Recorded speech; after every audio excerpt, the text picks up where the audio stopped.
छत्तीसगढ़ में विधानसभा के मानसून सत्र का तीसरा दिन भी काफी हंगामेदार रहा। सत्ता पक्ष और विपक्ष की तरफ से सरकार को घेरने की कोशिश की गई, जिसमें खासतौर पर विजय शर्मा, स्वास्थ्य विभाग, ऐसे तमाम मुद्दों पर घेरने की कोशिश की गई, जिसमें साइबर सिक्योरिटी का मामला यहां पर उठता हुआ नजर आया। साइबर सिक्योरिटी के साथ में एआई का मामला यहां पर उठता हुआ नजर आया और एआई के मामले के साइबर सिक्योरिटी के मामले को लेकर सत्ता पक्ष और विपक्ष के बीच जमकर जो बहसबाजी है वो भी अंदर देखने को मिली। इसके साथ में हंसी ठिठोली भी देखने को मिली, एक दूसरे पर तंज कसते भी विधायक जो थे, सदस्य जो थे वो नजर आए। इसके साथ में आज एक महत्वपूर्ण मुद्दा भी उठा, जिसमें मेकाहारा में गड़बड़ियों का मुद्दा इसमें उठा है और मेकाहारा में जो मशीनों की खरीदी की गई है, खासतौर पर कैंसर डिपार्टमेंट में, उन मशीनों को पिछले 8-9 सालों तक आज तक शुरू नहीं किया गया, जिसको लेकर सत्ता पक्ष की तरफ से जो जवाब दिया गया, विपक्ष ने उस पर भी सवाल खड़े किए। हालांकि सत्ता पक्ष की तरफ से ये कहा गया कि उन मशीनों की खरीदी ज़रूर भाजपा के शासनकाल में हुई थी, लेकिन उसके बाद तुरंत चुनाव हुए और चुनाव होने के बाद कांग्रेस का शासनकाल आया। 5 साल कांग्रेस ने उस मशीनों को बनाने को लेकर, उसकी खरीदी में गड़बड़ियों को लेकर कोई भी काम नहीं किया, जिसके बाद अब फिर से बीजेपी की सरकार आई है और अब जाकर उन मशीनों की खरीदी के साथ में उन मशीनों को चालू करवाने का काम फिलहाल किया जाएगा। क्या कुछ कहा है दोनों ही पक्ष के नेताओं ने, ज़रा सुन लीजिए। देखिए, साइबर अपराध जो है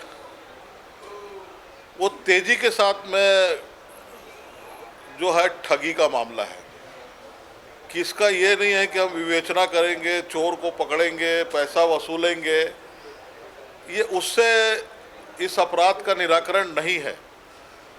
और जितने अन्य अपराध हो रहे हैं, अगर डाटा देखेंगे आप तो उन अपराधों से कई गुना अधिक ये तेजी के साथ में साइबर अपराध हो रहे हैं और छत्तीसगढ़ में खासकर और तेजी के साथ में ये अपराध जो है वो अगर 2000 से देखेंगे तो लगातार जो है वो 10 गुना से अधिक बढ़ गए हैं।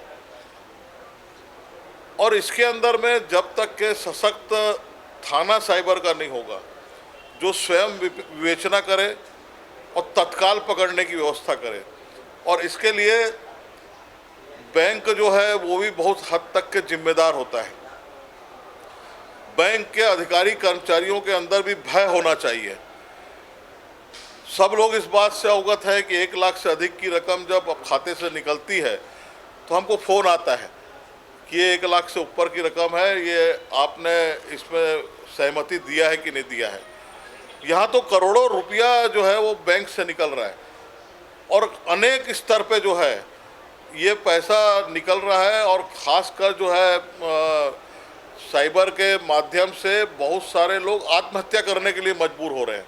देखिए, माननीय सदस्य ने बहुत अच्छा प्रश्न लोकहित का और मेकाहारा के लिए लगाया था और उसमें जवाब में ही बताया कि 50 मशीनें अभी हमारी काम नहीं कर रही हैं, जिसमें 39 ऐसे मशीन हैं जो एक्सपायरी हो चुके हैं, जिनको बनाया नहीं जा सकता और 11 मशीनों का भी उसमें रिपेयरिंग वर्क चल रहा है।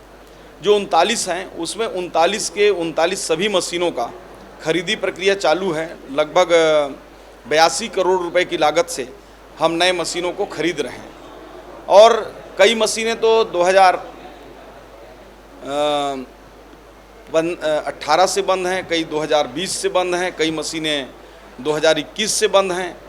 तो पिछले सरकार में आपको बता दूं, मशीन खरीदी के लिए पूरे 2 सालों में 2 करोड़ रुपए भी नहीं दी गई। हमारी सरकार ने मेकाहारा हॉस्पिटल और मेडिकल कॉलेज दोनों करके लगभग 150 करोड़ के आसपास से हमारी नई मशीनें खरीदी हो रही हैं। हम रोबोटिक सर्जरी के लिए रोबोट की ओर बढ़ रहे हैं।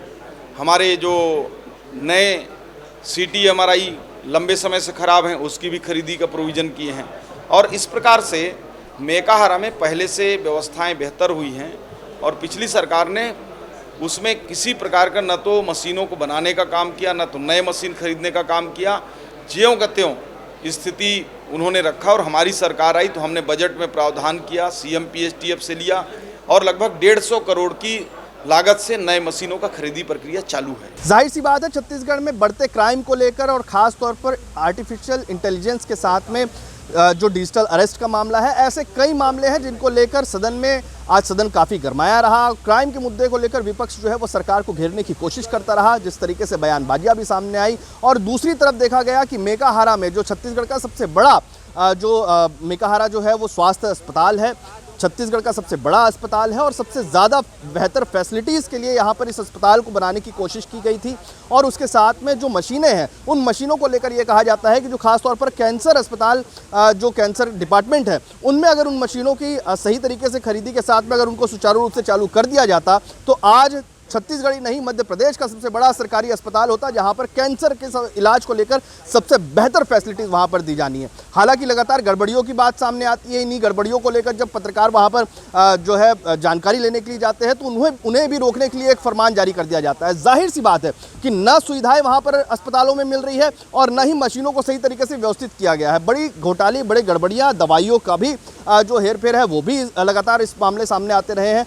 जाहिर है कि ऐसे मामले अब सदन में उठे हैं। आने वाले दिनों में अधिकारियों पर क्या कार्रवाई होगी, बेहतर फैसिलिटीज़ के लिए क्या कुछ सरकार करती हुई नजर आएगी, इस पर सबकी निगाहें टिकी हुई है। छत्तीसगढ़ से TV9 के लिए अमित मिश्रा।